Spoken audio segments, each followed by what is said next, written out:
फिर से आप सभी का आज हम लोग फिर से ब्लूम स्टडी सेंटर पे स्टार्ट करने वाले हैं जीन पियाजे का संज्ञानात्मक सिद्धांत। ये भी हमारा जो सेमेस्टर 4 का एग्जाम चल रहा है रांची यूनिवर्सिटी, उसके लिए बहुत बहुत ज़्यादा इंपॉर्टेंट है। सिद्धांतों के बारे में तो सबसे पहला सिद्धांत पिछले 3 वीडियो में मैंने क्या आगे का क्या पढ़ाना है मुझे और मैंने क्या पढ़ा दिया, सारा चीज़ पता चल जाएगा। अब जाकर के देख लीजिए वीडियो।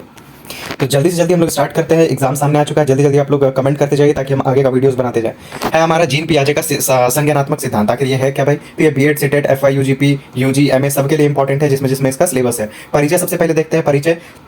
जीन पियाजे एक स्विस मनोवैज्ञानिक ने संज्ञानात्मक विकास का एक व्यापक सिद्धांत प्रस्तुत किया। उनका मानना था कि बच्चे सक्रिय रूप से अपनी दुनिया का निर्माण करते हैं और उनकी सोच गुणात्मक रूप से विभिन्न चरणों से गुजरती है। मतलब सीधी सी बात है कि जो जीन पियाजे है वो बच्चों का जो सोच है या फिर दिमाग है वो कैसे डेवलप होता है, कैसे वो लोग सीखते हैं, उसके बारे में रिसर्च किया है और कुछ कुछ सिद्धांत दिए हैं। तो सबसे पहले देखते हैं मुख्य अवधारणा है। बोलते कुछ कुछ इसमें इंपॉर्टेंट शब्द है जिसको समझना चाहिए। पहला है स्कीमा। स्कीमा आखिर है क्या? मानसिक ढांचे को, सूचनाओं को व्यवस्थित और व्याख्यायित करने में मदद करते हैं। ये जो स्कीमा है क्या करता है? बच्चों को सीखने और सूचनाओं को व्यवस्थित करने में ये एक तरह से मदद करता है। उसके बाद है आत्मसात। आत्मसात क्या है? तो ये नई जानकारी को मौजूदा स्कीमा में शामिल करना। ठीक है, नई नई जो जानकारी मिलती है उसको अपने स्कीमा में शामिल करना क्या होगा? आत्मसात कहलाएगा। फिर समायोजन। समायोजन क्या है भाई?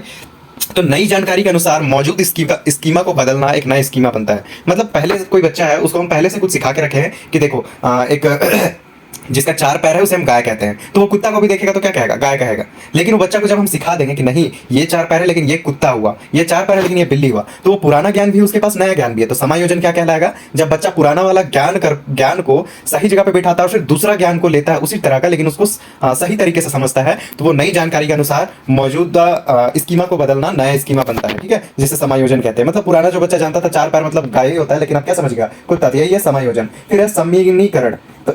समीकरण ये क्या है? आत्मसात और समायोजन के बीच संतुलन बनाने की प्रक्रिया है ना। समीकरण को एक तरह से हम लोग संतुलन भी बोल सकते हैं। ठीक है, मतलब जो पुराना ज्ञान है और नए ज्ञान है इन दोनों के बीच में संतुलन बनाना। फिर कई बच्चे ऐसा फिर बोले कि 4 पैर वाला तो आप कुत्ता बोले थे, तो हम बोलेंगे नहीं वो गाय है ये कुत्ता है। मतलब उसको डिफरेंस बताना और दोनों डिफरेंस को समझ जाए तो वही हमारा संतुलन। अब है इसके क्या क्या चरण है, विकास के चरण। बहुत ईजी, आराम से समझिए। संवेदी गामक अवस्था, ठीक है, या फिर संवेदी गामक अवस्था से मतलब पहले समझ लेते हैं। ये जन्म से लेकर के 2 वर्ष तक इस तरह से सीखता है। इसमें कैसे सीखता है? इंद्रियों और हरकतों से सीखना, वस्तु स्थायित्व का विकास। इसमें क्या होता है? बच्चा अपने इंद्रियों से सीखता है, मतलब हाथ, कान, नाक, आंख, मुंह जो देख रहा है, जो सुन रहा है वही सीख पाता है, उसके अलावा कुछ नहीं। दूसरा क्या है? पूर्व सक्रियात्मक अवस्था। अब इसमें क्या होता है? इसमें 2 से 7 वर्ष के बच्चे आते हैं। इसमें प्रतीकों का उपयोग, केंद्रीयता, केंद्रीयकरण, इन सबसे यह सीखता है ना। उसके बाद तीसरा होता है मूर्त सक्रियात्मक अवस्था। तो इसमें क्या होता है? 7 से 11 वर्ष के बच्चे होते हैं। तार्किक सोच, मतलब अपने से हर एक चीज का चिंतन मनन करने लगते हैं, सोचने लगते हैं, तार्किक सोच का विकास होता है। मूर्त घटनाओं पर संरक्षण की समझ, अलग अलग चीजों के बारे में वो लोग तर्क वितर्क करके समझने लगते हैं। चौथा क्या है? औपचारिक संक्रियात्मक अवस्था। ठीक है, औपचारिक संक्रियात्मक अवस्था की तरफ कितना? तो ये 11 वर्ष और उससे अधिक के लिए ये क्या करते हैं? अमूर्त सोच, परिकल्पनात्मक तर्क। इस अवस्था में होता है कि वो क्या करता है? किसी चीज को याद रखना शुरू करता है, उसके बारे में सोचना शुरू कर देता है, किसी भी काम को वो समझने लगता है और समस्याओं का समाधान करने लगता है। तो फिर से एक बार मैं रिपीट कर देता हूं कि संवेदी गामक अवस्था इसमें क्या करता है? ज्ञानेंद्रियों से सीखता है। दूसरा है इसमें क्या करता है? तो इसमें वो पड़ोसी के बच्चों के साथ खेलने लगता है।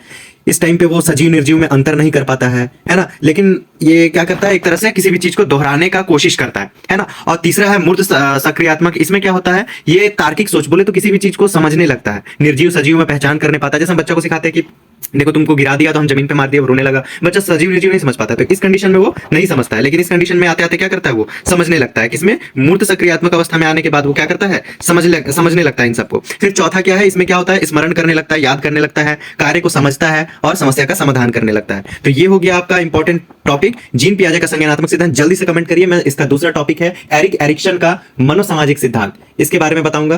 तो जल्दी से अगर आपको पसंद आया तो सब्सक्राइब भी कीजिए और जल्दी से जल्दी वीडियो को लाइक कीजिए और कमेंट कीजिए ताकि मैं नेक्स्ट पार्ट तुरंत बना के डाल दूं।